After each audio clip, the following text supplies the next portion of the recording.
আপনাদের বিবেকের কাছে প্রশ্ন করেন, বিবেকের চেয়ে বড় আদালত তো নাই। আর কটা দেখাবো আমি, আর কতগুলো দেখাবো যে রসুলের কারণে এরকম নামাজ পাইলাম, এরকম সেজদা পাইলাম, এরকম সেজদা, এরকম নামাজ, এরকম রোজা। কোন উম্মতের জাকাত তো, কোন উম্মতের জাকাত তো কেউ ছুঁয়েও দেখতে পারতো না। 10% জাকাত ছিল। কত? আপনার কত? কত? কার কারণে পাইলেন? ওই নবীর জন্য কি করলাম? 2.5% কতটুক হিসাব করে দিলাম? কতটুক করলাম? ছিল তো 10%। খাওয়ার অনুমতি ছিল না, রাইখা দাও। কবুল হইলে আগুন উপর থেকে আসবে, জ্বালায়া ফেলবে, আর তুমি খুশিতে ফুলের মালা গলায় দিবা যে তোমারটা আল্লাহ কবুল করছে। আর যদি কবুল না হয় তাইলে এরকমই পড়া থাকবে, পচা যাবে, নষ্ট হয়ে যাবে, পশু পাখি পর্যন্ত খাবে না।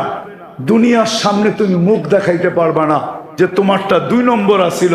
এই জন্য আল্লাহ কবুল করে নেয় যে নবীর কারণে এটা পাইলেন যে জাকাত তোমারা একজন আরেকজনকে দিবা, ধনী গরিবকে দিবে। আমি পর্দা দিয়া ডাইকা রাখছি, কবুল হইছে না না হইছে এটা পরে দেখমু, আজকে তোমাকে বেইজ্জত করতে চাই না। আর এটাও কানে কানে বলে দিছে, আজকে যদি বেইজ্জত না করি তো কালকেও কিন্তু করবো না। কার কারণে পাইলেন? বলেন, নবীর জন্য কতটুকু করলাম? এরকম জাকাত পাইলেন, এরকম জাকাত পাইলেন, এরকম হজ পাইলেন যে বাড়ির থেকে বাইরেতে দেরি, পা দিতে দেরি, মেহমান বানাইতে দেরি করে না। আমার মেহমান কার মেহমান? কার মেহমান? হাজি কার মেহমান? জুয়ুফুর রহমান, আল্লাহর মেহমান। হজে গেছেন, এই জন্য দেখছেন না সৌদি আরবে সব জায়গায় লেখা কি? জুয়ুফুর, জুয়ুফুর আল্লাহর মেহমান। এই হজ তো কেউ পায় নাই। কার কারণে পাইছেন? নবীজির কারণে। ওই নবীরে কি দিলাম?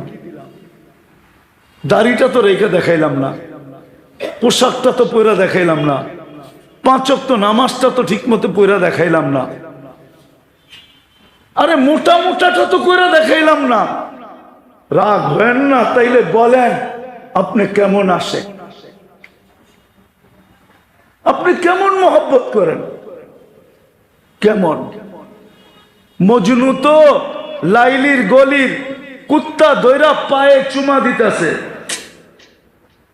তো বলতেছে মজনু পাগল হইলেও তো একটা কোয়ালিটি থাকে, তুই তো কোয়ালিটি ছাড়া পাগল। কুত্তার পায়ে কোনোদিন কেউ চুমা দেয়? কুকুরের পায়ে? তুই কি বুঝবি? বললে বুঝবি? বল দেখি বুঝতে পারি কিনা। ঈসা গাহে গাহে কোহে লাইলা রফতাবুদ, খামকা চুমা দেই না। এই কুকুরটা লায়লার গলিতে থাকে, যেই গলি দিয়া লায়লা হাঁটে এও আটতো ওই গলি দিয়া হাঁটে, তো লায়লার পায়ের মধ্যে আর পাও পড়ছে না, এই জন্য ওর পায়ে চুমা দিয়ে আমি লায়লার পায়ে চুমা দিতেছি। ও যুবক, 14 তারিখে ফুল দেওয়ার লেগা পাগল হয়ে যাও, 31 নাইটে রাত মানানোর জন্য দেওয়ানা হয়ে যাও, আর তোমার জন্য মুহাম্মদুর রাসূলুল্লাহ এখনো চোখের পানি ঝরাইতেছে রওজায়ে আতহারে। বিশ্বাস হয় না? চলো আমার সাথে, আমি লোক দেখায় দিব তোমাকে। চলো আমার সাথে, আমি তোমাকে দেখায় দেব। এখনো চোখের পানি ঝরায়। দুনিয়ায় যতদিন ছিল ততদিন ঝরাইছে, মৃত্যু লগ্নে আল্লাহ সান্নিধ্যে চলে যাবে তখনও জড়াইতেছে, এখনো জড়াবে। আবুল্লাহ সামরকান্দি বলে কবর থেকে কানতে কানতে উঠবে। আমার তো মনে হয় আমার জাতির দিলের ভিতরে দিল নাই, পাথর পাথর পাথর। নাইলে দিল কেন কাঁপবে না, চোখ দিয়া পানি কেন এই কথার পরে ঝরবে না যে নবী মুহাম্মদুর রাসূলুল্লাহ কিয়ামতের রাজা, আল্লাহ মালিক বটে, রাজা আমাদের নবীজি। আমাদের নবীজি বলছে লেওয়াউল হামদি বিয়াদি ইয়াউমাল কিয়ামা, কিয়ামতের দিন আল্লাহর ঝান্ডা আমার হাতে থাকবে, আমার হাতে। আল্লাহ ফখর, কোনো গৌরবের বিষয় না। সারা দুনিয়া চিৎকার দিবে নফসি নফসি, আর বলবে হিসাব কিতাব শুরু হোক। আল্লাহ তাকায়ও দেখবেন না, আল্লাহ অপেক্ষা করবে বন্ধু চাবে কখন, আমি নামবো কখন।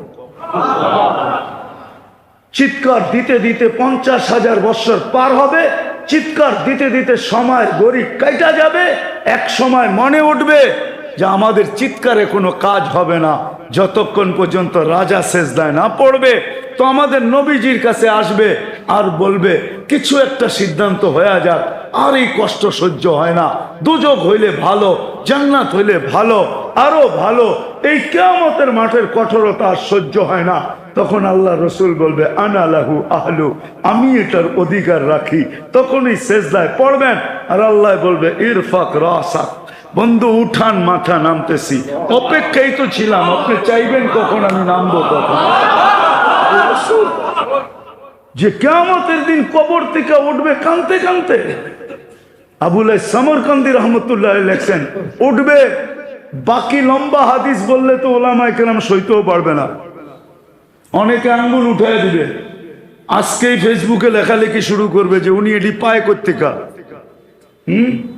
কিতাব তো পড়ে না, যেটি পড়ছে ওটির ভিতরে পায় নাই, মানে দুনিয়ার সব জায়গায় আর নাই, কিতাবে এনি শেষ, উনি পায় কোত্থেকা।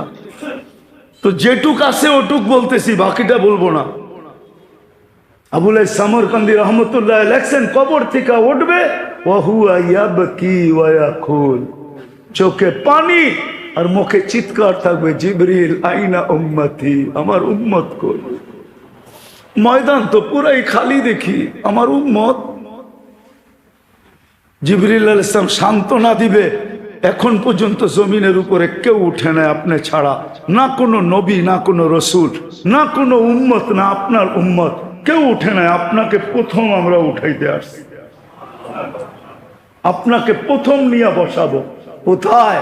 মাকামে মাহমুদে নিয়ে যাবেন, কিন্তু চেয়ারে বসবেন না, হাত রেখা দাঁড়ায় থাকবেন। আল্লাহ বলবে বন্ধু বসেন, বলছে না, আমি 3 জায়গায় যে ছুটে, ও আবার বসবে কি করে? আর আমাকে বসায়া কি করতে চান? আমাকে বসায়া ডাকায়া, একটা শব্দ আছে আল্লাহর জন্য, এটা শোভনীয় না। ডাকায়া শব্দ বুঝবেন? বলমু, ডাকায়ারা বলে না চামে চামে। আমারে বসায় কি করতে চান? চুপে চুপে আমার উম্মতের হিসাব কিতাব সেরে ফেলতে চান? আমি বসবো না। আমি তো অঙ্গীকার দিয়ে আসছি হাউজে কাউসারে উম্মতের সাথে সাক্ষাৎ করব।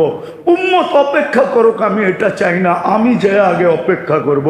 উম্মত আসতে দেরি, আমি নিজের হাতে পানি পান করাইতে দেরি করব না।